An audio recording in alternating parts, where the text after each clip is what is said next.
Hello friends, welcome to all of you in my channel ZD Mathematics। कल तक अपन ने order of an element पढ़ लिया, उस पे मोस्ट जो इम्पोर्टेंट थ्योरम थी वो पढ़ ली और क्वेश्चन कर लिए। आज अपन एक नया टॉपिक स्टार्ट करेंगे।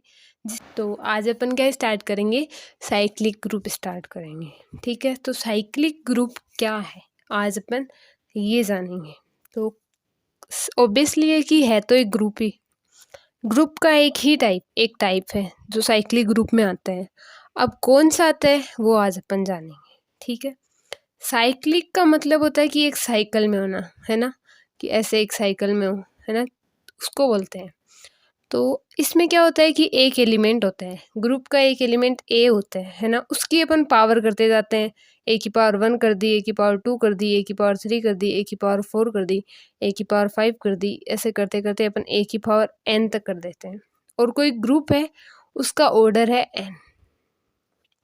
ठीक है, तो इसमें क्या होता है कि जैसे ही ए की अपन पावर करते जाते हैं, तो ए की पावर 2 करी, इसका मतलब ए को 2 बार मल्टीप्लाई किया। ठीक, जो भी ऑपरेशन है वो ए पर लगाया, तो उसमें क्या होगा कि जो भी एलिमेंट आएगा वो आएगा तो जी से।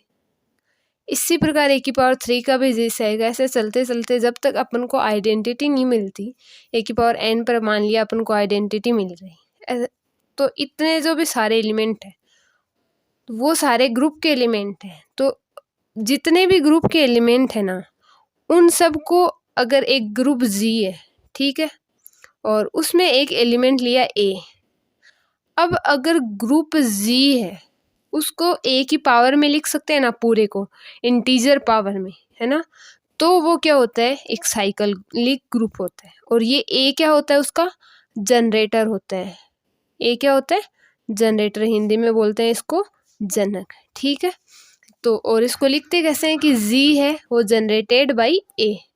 ठीक है, ये अपन लिखते हैं। ओके, इतना आपको समझ में आ गया होगा। एक बार फिर से समझा देती हूँ कि साइक्लिक ग्रुप में क्या होता है कि ग्रुप जी होता है और उसमें एक एलिमेंट ए होता है, और एलिमेंट ए इस प्रकार होता है कि ए की पावर क्या हो, मतलब ए की पावर करते करते जितने भी जी के सारे एलिमेंट हैं वो आ जाए, तो वो क्या होता है, एक साइक्लिक ग्रुप होता है। ठीक है, इसके बाद अपन साइक्लिक ग्रुप का ये जनक हो गया।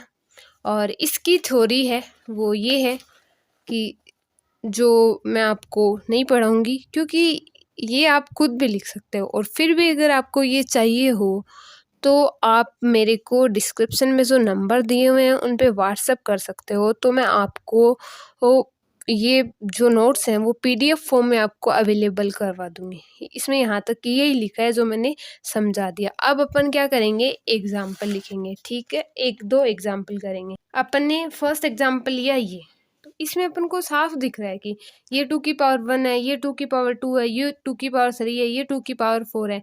ऐसे चलते चलते 2 की पावर 5, 2 की पावर 6, 2 की पावर 7, ऐसे चलता जाएगा, है ना। 2 की पावर 1, 2 की पावर 2, 2 की पावर 3, 2 की पावर 4, ऐसे चलता जाएगा ये। ठीक है, और ये अपने को दिख रहा है कि इसको अपन 2 की पावर में लिख सकते हैं ना। तो ये 2 क्या हो गया, एक एलिमेंट हो गया जिसकी पावर में इस जी के सारे एलिमेंट को लिख सकते हैं अपन, है ना। तो जी तो क्या हो गया, साइक्लिक ग्रुप हो गया। क्यों हो गया साइक्लिक ग्रुप, क्योंकि जो एलिमेंट 2 है उसको अपन 2 की पावर में प्रत्येक एलिमेंट को लिख सकते हैं जी के, तो जी साइक्लिक ग्रुप है। और अपन लिखेंगे कैसे कि G is equal to 2 generated by 2। 2 क्या है, इस जी का जनक है। क्या है, इस जी का जनरेटर है इंग्लिश में। ओके, ये एक अपनों को एग्जाम्पल करवा दिया। एक और एग्जाम्पल मैं आपको करवा देती हूँ कि जी है वो है -1 और 1। अब अपन को पता है कि -1 की पावर 1 करेंगे तो अपने पास आएगा -1, और -1 की पावर जब 2 करेंगे तो ये अपने पास है। तो अपने पास जी में जो 2 एलिमेंट हैं उनको अपन -1 की पावर के रूप में लिख सकते हैं। तो जी भी क्या हो गया, साइक्लिक ग्रुप हो गया। और जी साइक्लिक ग्रुप किसका हो गया, जी साइक्लिक ग्रुप हो गया, सॉरी, किसके द्वारा जनरेटेड, किसके द्वारा बनाया गया है जी, तो जी बनाया गया है -1 के द्वारा। तो इसका जनरेटर क्या हो गया, अपना इसका जनरेटर हो गया -1, इसलिए इसको ऐसे लिख देंगे, ठीक है। जनरेटर मतलब जनक, ठीक है। दोनों आ गए आप लोगों को समझने में। उसके बाद अपन एक और एग्जाम्पल करते हैं थोड़ा। उसके बाद एक एग्जाम्पल है कि z is equal to 1 -1 iota minus iota. इसमें मैंने प्रीवियस ईयर में प्रीवियस जो लेक्चर है अपना, उसमें मैंने इसके हर एलिमेंट के ऑर्डर बताए थे आपको, है ना। फिर कि 1 को एक बार करेंगे तो इसमें देखो 1 का तो ऑर्डर 1 है, -1 का ऑर्डर है वो -1 है। और ये जो आयोटा और माइनस आयोटा के फॉर्म में अपन इसको लिख सकते हैं। कैसे लिख सकते हैं? आयोटा की पावर 4 करेंगे तो क्या आएगा अपने पास? 1 आएगा। आयोटा की पावर 2 करेंगे तो अपने पास क्या आएगा? -1 आएगा। आयोटा की पावर -1 करेंगे तो क्या आएगा? आयोटा आएगा। और आयोटा की पावर आयोटा की पावर 1 करेंगे तो, और आयोटा की पावर 3 करेंगे तो अपने पास माइनस आयोटा आएगा। ऐसे अपन लिख सकते हैं इसको, ठीक है। तो अपन इसको लिख तो आयोटा की पावर में सकते हैं ना, और एक अपन इसको किस में लिख सकते हैं? माइनस आयोटा की पावर में भी लिख सकते हैं। क्यों? क्योंकि माइनस आयोटा की पावर 4 करेंगे तो भी वो 1 ही आएगा। और माइनस आयोटा की पावर 4 1 होता है ना, और माइनस आयोटा की पावर 2 है, वो सेम माइनस आयोटा होगा। और माइनस आयोटा की पावर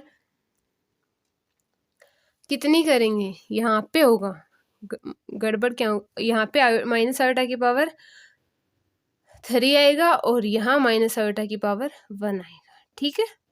ऐसे आ जाएंगे अपने पास। तो ये 1 को अपन आयोटा की पावर 4 भी लिख सकते हैं, माइनस आयोटा की पावर 4 भी लिख सकते हैं। -1 को आयोटा की पावर 2 भी लिख सकते हैं, माइनस आयोटा की पावर 2 भी लिख सकते हैं। आयोटा को अपन आयोटा की पावर 1 लिख सकते हैं, और क्या लिख सकते हैं अपन? माइनस आयोटा की पावर 3 लिख सकते हैं। कैसे लिख सकते हैं? क्योंकि माइनस आयोटा का स्क्वायर है वो तो 1 माइनस का 1 होगा, और एक माइनस आयोटा और आएगा तो मल्टीप्लाई होके प्लस का आयोटा आ जाएगा ना। और कैसा आएगा कि माइनस आयोटा की पावर 3 करेंगे तो इसमें माइनस आयोटा का स्क्वायर आएगा, जो और एक आएगा माइनस आयोटा, और तो ये तो आएगा अपने पास -1, और एक माइनस आयोटा पहले से है तो ये क्या हो जाएगा? आयोटा, ठीक है।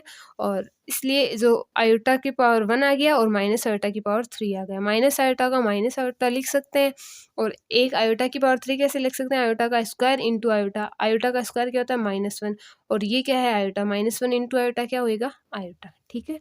तो अपन यहाँ से क्या बोल सकते हैं कि जो ये जी है, इसको जनरेट कौन कर रहा है? इसको कौन बना रहा है? माइनस आयोटा बना रहा है, और एक आयोटा बना रहा है, ठीक है। ये अपन ने कर दिया। अब अपने पास इसमें भी थ्योरम है, क्योंकि अपन प्योर वाला पार्ट पढ़ रहे हैं तो इसमें थ्योरम थोड़ी ज़्यादा है, और ये जो फर्स्ट यूनिट है ना, इसमें थ्योरम ज़्यादा है। तो अब अपन करेंगे एक थ्योरम कर लेते हैं आज, और फिर आज के लिए का इतना ही करेंगे। तो फर्स्ट थ्योरम है जो साइक्लिक ग्रुप से रिलेटेड है, वो ये है कि यदि ए किसी चक्रीय ग्रुप जी का जनक है तो ए इनवर्स भी जी का जनक होगा। If an element A is generator off a cyclic group Z, then A inverse is also a generator off Z।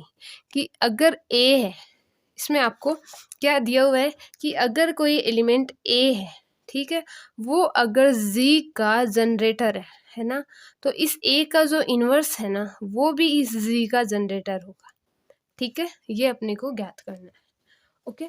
इसमें होता क्या है, अपन देखते हैं जनरली कि अपन A की पावर करते जाते हैं ना, तो ए की पावर करते जाते हैं, जब तक आइडेंटिटी नहीं मिलता तब तक सारे एलिमेंट के अपन को डिफरेंट मिलते हैं, है ना। तो अब ए की -a करें, हाँ हो सकता है कि ए की पावर 1 और ए इनवर्स की पावर 1 है वो इक्वल नहीं हो, लेकिन ए की पावर 1 जो दे देगा वो ए इनवर्स की पावर कुछ और दे देगा, लेकिन देगा तो वो जी का एलिमेंट ही। इसलिए ये अपन को प्रूफ करना है कि ए और ए इनवर्स है, इन दोनों का ऑर्डर तो सेम होता है। ये आगे एक थ्योरम आएगी, उसमें आपको मैं विस्तार से समझा दूंगी। अभी अपन ये थ्योरम करते हैं कि अगर ए है वो जी का जनरेटर, जी का जनक है, तो ए इनवर्स है वो भी जी का जनरेटर अर्थात जनक होगा। सबसे पहले क्या लिखेंगे?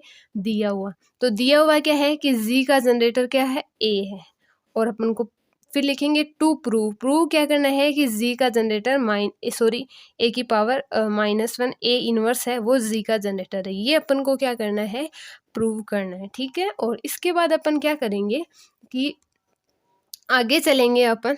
तो अब सबसे पहले क्या लिखेंगे, ये बहुत ही इजी सी थ्योरम है। देखो अपन सबसे पहले लिखेंगे कि z अगर a को जनरेट करता है तो अपन क्या लिख सकते हैं, z को ऐसे लिख सकते हैं कि a की पावर n, और n किससे आ रहा है, इंटीजर से आ रहा है। ठीक है, अब n में प्लस भी आते हैं माइनस भी आते हैं। अब अपन ये भी तो लिख सकते हैं कि z चूंकि -n है वो भी एक इंटीजर से आता है, तो अपने क्या करेंगे कि z को a की पावर -n का भी लिख सकते हैं, a की पावर -n के रूप में लिख सकते हैं, और n बिलोंग्स टू इंटीजर लिख सकते हैं।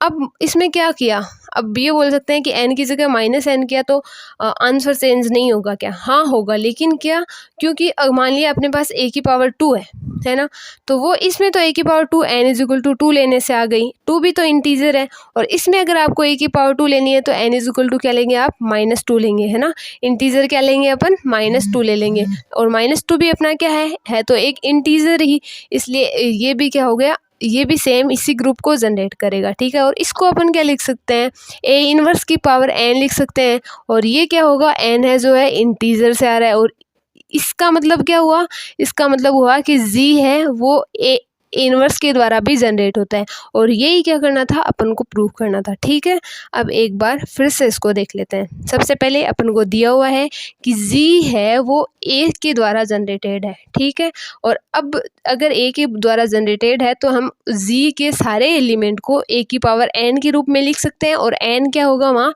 इंटीजर होगा। अब n इंटीजर है तो -n भी तो इंटीजर ही होता है, तो अपन ने n की जगह -n लिख दिया और n को फिर से इंटीजर से ला दिया, और उसके बाद अपन a की पावर -n को क्या लिख सकते हैं, a इनवर्स की पावर n लिख सकते हैं। ये अपन ने पहले पढ़ा था कि a की पावर -n है, उसको a इनवर्स करके a इनवर्स की पावर n कर देंगे तो भी आंसर सेम आएगा। ठीक है, तो ये अपना ये हो गया, और इसका मतलब क्या होता है कि z है वो a इनवर्स के, और इसमें क्या आ रहा है कि a इनवर्स की इंटीजर पावर में सारे एलिमेंट आ रहे हैं, तो a इनवर्स भी क्या हो गया, z का जनरेटर हो गया।